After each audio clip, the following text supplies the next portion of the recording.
I'm Jake. I'm Tom. And we are VIMTV, Velocities in Music, the best kept secret in music reviews. We haven't done a rock record yet this year. I mean, indie rock. Yeah. And I guess this is kind of indie rock, but I would classify this more in the rock arena of indie rock. Indie in the sense of it's not the most well-known band ever. Manchester Orchestra. Have you guys ever heard of Manchester Orchestra?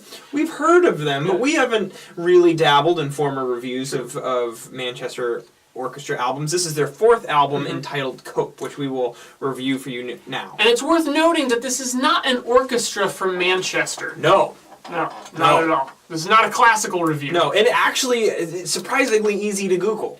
Apparently there aren't any prominent Manchester Orchestra. I am surprised. Otherwise, this would be very difficult This to would Google. be up there with Tennis and James Blake. Oh, yeah, those are the worst. Those are the worst. Tom, how would you describe the general aesthetic of what Manchester Orchestra is going for in their sound on Cope? Well, they're definitely pulling from a kind of classic-sounding 90s alt-rock kind of vibe, I would say. But they're modernizing a little bit more. I mean, it's not like they're pulling directly from Pavement or Weezer or Dinosaur Jr. or anything like that. You hear elements of that particularly in the guitar, and sometimes just in the way that they focus on melody and harmony in the vocals. But the way that they're putting it together has a much more kind of modern rock feel, but that's really the main setup. Yeah, I mean, I would compare this to like acts like Thrice, Circa Survive. Even early Coheed at times. Yeah, I would say that's accurate. I mean, it has that modern rock aesthetic to it. That's why I really don't get the whole... When I think indie rock, I think of things more along the lines of like Modest Mouse, early Death Cab,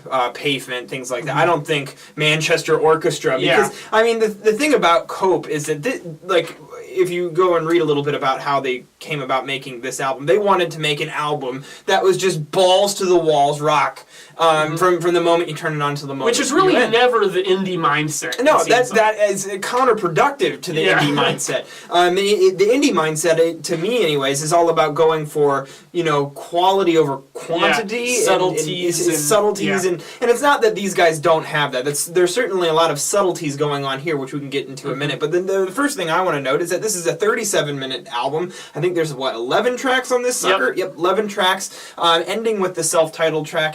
And the thing about this, every single track on this album does get turned up to 11. Yeah, it's true. And I find that, whether the song starts soft and just has really big or powerful choruses or is just kind of loud throughout, no matter what, dynamics are a big key to every single track. Now, what I would get into is how they compose these tracks. I think that's the more interesting thing that we should dive into here, because I didn't find the songwriting to be particularly engrossing. The more I listened to this, I was like, they're kind of, while each individual track is written very well, and it does, when you put the tracks together, you can tell that there's kind of a formula going on. Yeah, definitely. And it's one of those where, to me, the sum is less than, or the whole is less than the sum of its parts. I felt that these tracks diluted each other just a little bit.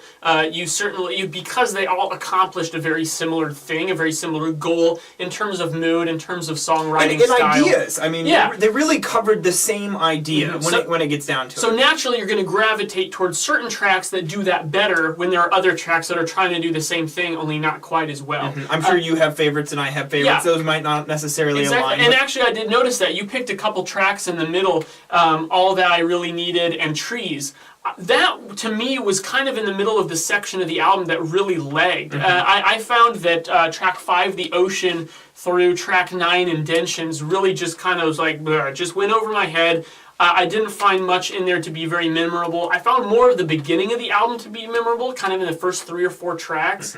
But still, even looking back, I always have to ask myself, is it just because those happen to be at the beginning of the album? That's always the conundrum of these albums. Is it just, if the tracks that you picked, 7 and 8, if those had been at the beginning, would I find them to be more memorable? Is it just that the effect wears off as I listen to the album? And I think, personally, it comes down to just, what made me like certain tracks over the others. I mean, let's face it, these tracks, when you compare them one to one, they're pretty similar all the way through. I mean, you're talking these big choruses with just these big chords and, a lot of harmonized vocals and the guy's kind of scratchy falsetto voice that he has. I actually like the guy's voice a lot, but, when it comes down to it, every one of these songs seems to be relatively the same tempo, relatively the same key, very similar in structure. I don't find the structure to be bland on any individual track, but when you put them together and you have that same repetition over and over again throughout even 37 minutes, it becomes kind of a tired exercise by the end of it. I think that's an interesting point, because song structure is something we harp about a lot here, and I don't even think that that's hugely the problem. No, it's not. Yeah, because like I'll point out like track 10, See It Again.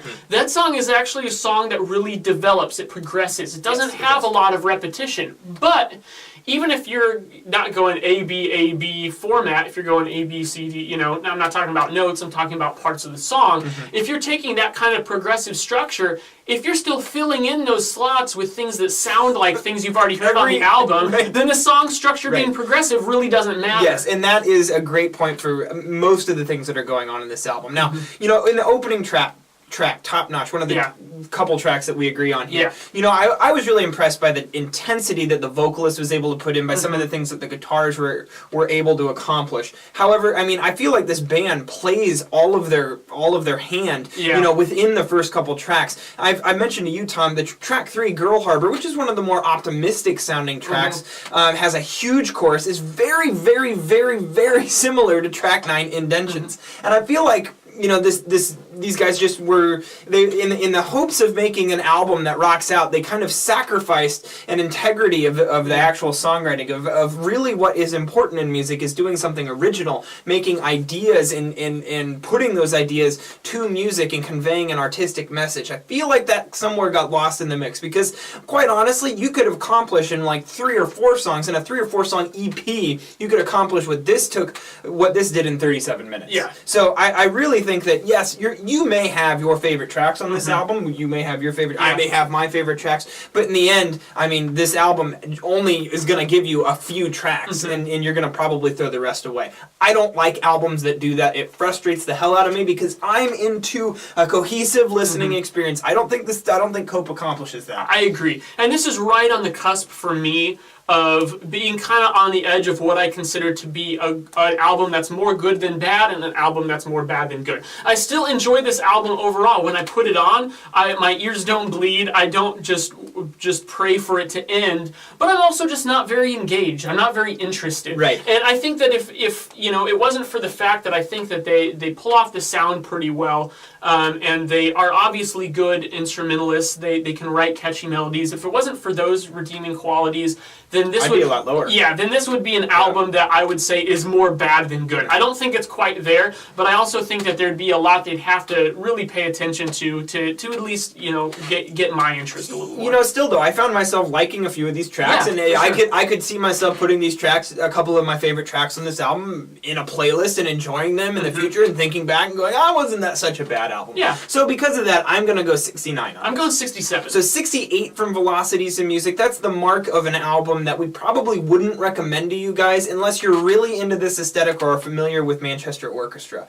It just is a sign that this band may be doing some good things, but there's enough problems there that would cause us not to want to recommend it to you guys. However, if you've gone out and listened to Cope or are a Manchester Orchestra fan, we'd love to hear your criticism of our critique or just your general thoughts on the album. So if you could please leave us a comment at www.velocitiesandmusic.com or youtube.com/velocitiesandmusic. We would greatly appreciate it. Also, follow us on Twitter, like us on Facebook, and let us know what albums you want us to review on this channel, because that's where we get our list for reviewing, believe it or not. That's right. I'm Jay. I'm Tom. And we are VIM TV, moving music critique forward.